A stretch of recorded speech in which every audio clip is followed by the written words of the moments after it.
How's it going, guys? Welcome back to the GSMC Chip Shot Football Podcast, brought to you by the GSMC Sports Network. I'm your host, Manny Maradiege, live today on Wednesday, August 14th, to go over some more NFL storylines going into the second half of the week now, getting closer to the second preseason game now, with a couple games tomorrow and then continuing on to the weekend. But that's not the biggest thing on today's schedule. The biggest thing, some devastating news for the Minnesota Vikings, as their rookie quarterback J.J. McCarthy was diagnosed with a torn meniscus. He went through surgery today, and he will miss the entire 2024 season, which is unfortunate. We're going to go into that and the deciding factors and what this means for the Vikings going forward.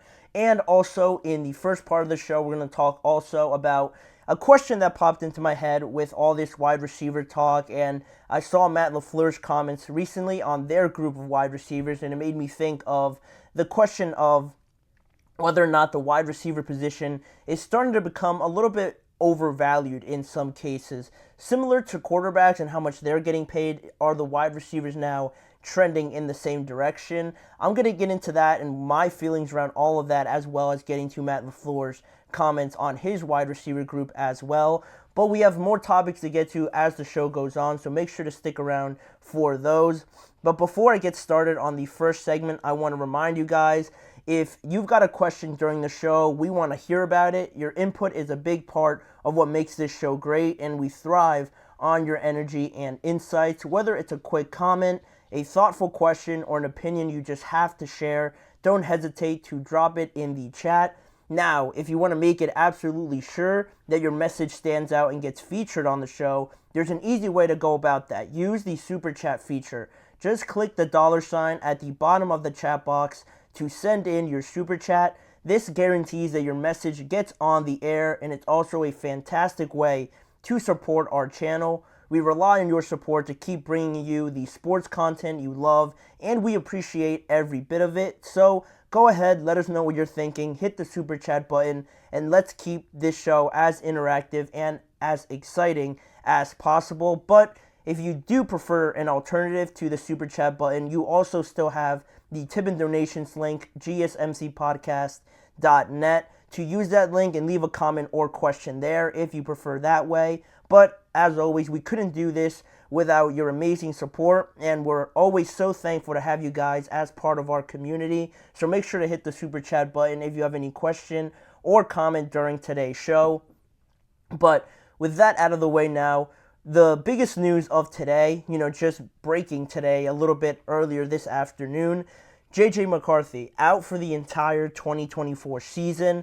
It's pretty devastating. I was pretty, disappointed by it, just because I came on here at the start of this week to talk about, the rookies that really impressed me, and it was really Caleb and JJ that took it away from me, honestly, because of the way that they played, showing the velocity on their throws, and it looked like they were the most ready to step into the role. And even though JJ might not have been declared the starter, it might have been Sam Darnold's job anyway, I was still, really looking forward to see how he performed at this level. Maybe not against all the starters for the Las Vegas Raiders, but regardless of that, there was a lot of questions about JJ coming into this year, coming in as a rookie, a highly drafted rookie, obviously as a quarterback in that first round, whether or not he was going to be able to carry over the success that he had in Michigan, because, all the narratives around JJ were that that team was stacked, that they were a powerhouse with a great offense, a great offensive line, a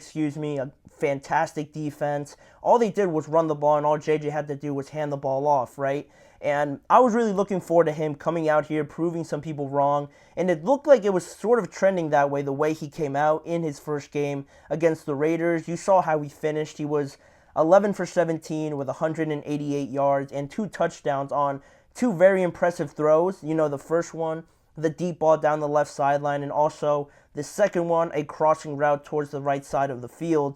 And not to say that that was all I needed to know to already enshrine J.J. McCarthy as a Hall of Famer, but again, with all the doubts that he had, the grind and the hard work that he had to put in, leading up to the draft, he was one of the only quarterbacks to participate in the combine, then also working out at his pro day and, doing all the extra stuff to make sure that his stock was rising.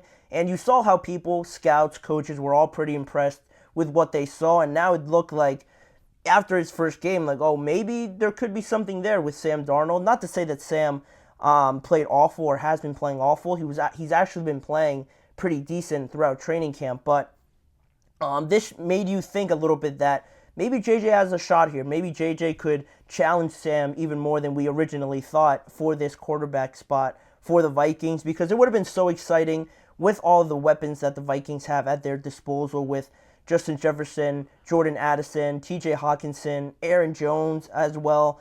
Their offensive line also is a pretty solid overall. It was a perfect situation for a guy like JJ to come in, but we're not going to see it. Ultimately, this decision for him to be out the entirety of the 2024 season basically came down to that diagnosis after the first game of the preseason. He was diagnosed later with that torn meniscus after reporting it to the team trainers and the team overall that he was experiencing some soreness. He was sat out of practice that following day. Then they had a better look at him and they diagnosed him with that torn meniscus. And that way, there was a decision to be made, a pretty important one, right? Because you have a lot of things hanging in the balance, right? You have missing out your entire year, which is, just a gut punch overall for a guy like JJ, or you could take the surgery potentially. You're going to take the surgery overall, actually. You're going to take the surgery, but are we going to trim the meniscus and, have you potentially come back a little sooner, or completely repair it, and you could be better off in the long term, but of course you're going to miss the entire year. The decision was made obviously earlier today. Once he went into surgery, they decided to repair his entire meniscus, and that's why he is now out for the entirety of the 2024 year. And of course, it's a shame because he was going to start getting some more first-team reps this upcoming week. And Kevin O'Connell actually said today, I think they were in Cleveland now because of their joint practice with the Cleveland Browns, that, already in this short period of time, he said he was happy with what he saw from J.J. McCarthy. He liked the benchmarks that he was reaching already at this pace, and all of that wrapped into this situation now. It's unfortunate now if you think going forward also, how is this going to affect JJ, because he's going to miss his rookie year, but really his second year is going to be like his rookie year. And at that point, what is he going to look like after having a whole year off from football? Yeah, he might learn it mentally. He might learn the playbook and learn all that other stuff off of the field. But how is he going to adapt to, playing at this level a whole year after taking off with recovering from that knee surgery? That's something I am curious about, how JJ, stays involved and how prepared he looks coming into next year. Potentially, if Sam Darnold is still here or if it goes terribly wrong, are they going to need him right away? And is that pressure going to be too much for him after taking a whole year off from football? There's a lot of things here that, I'm just sort of spitballing here right off the top of my head, thinking of what could go wrong and what could go right in some sense. Maybe Sam Darnold does an all right job and you can ease JJ back into it, which would be probably the most ideal way to do it, but you don't know. You don't know what Sam Darnold is going to do. And I thought that this competition aspect was going to get the best out of Sam Darnold, and it looked like it was doing that through the first couple weeks of training camp. But now, this is obviously Sam Darnold's job now for the entire year, not just the first couple weeks or however long it was going to be. Sam is going to be the starter the entire year, hopefully for the entire year, because if he does play well or bad, that's going to be a huge determinant of that. And now, talking about that, at least you don't have to have it in sort of a limbo state where you don't really know for sure. He's going to play in the first game against the New York Giants, and now you could really at least fully prepare with Sam Darnold, knowing that he's going to be the guy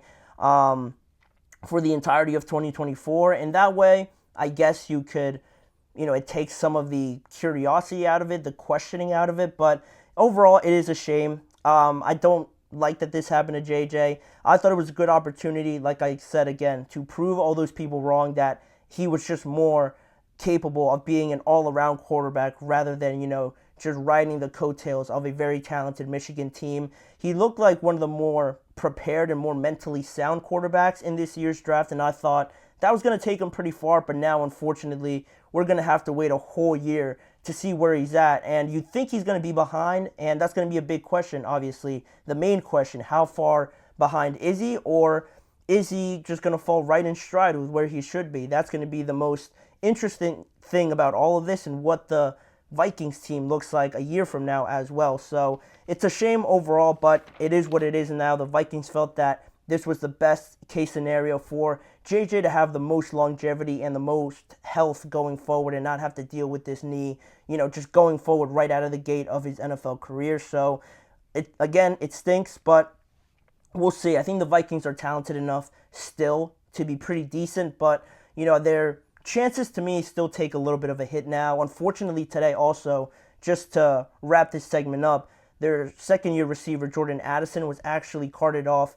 the field today. I don't know the severity or the diagnosis of what the injury was, but it just seems like the Vikings can't catch a break at this point. Hawkinson's still hurt. Jordan Addison now gets hurt. JJ's out for the whole year.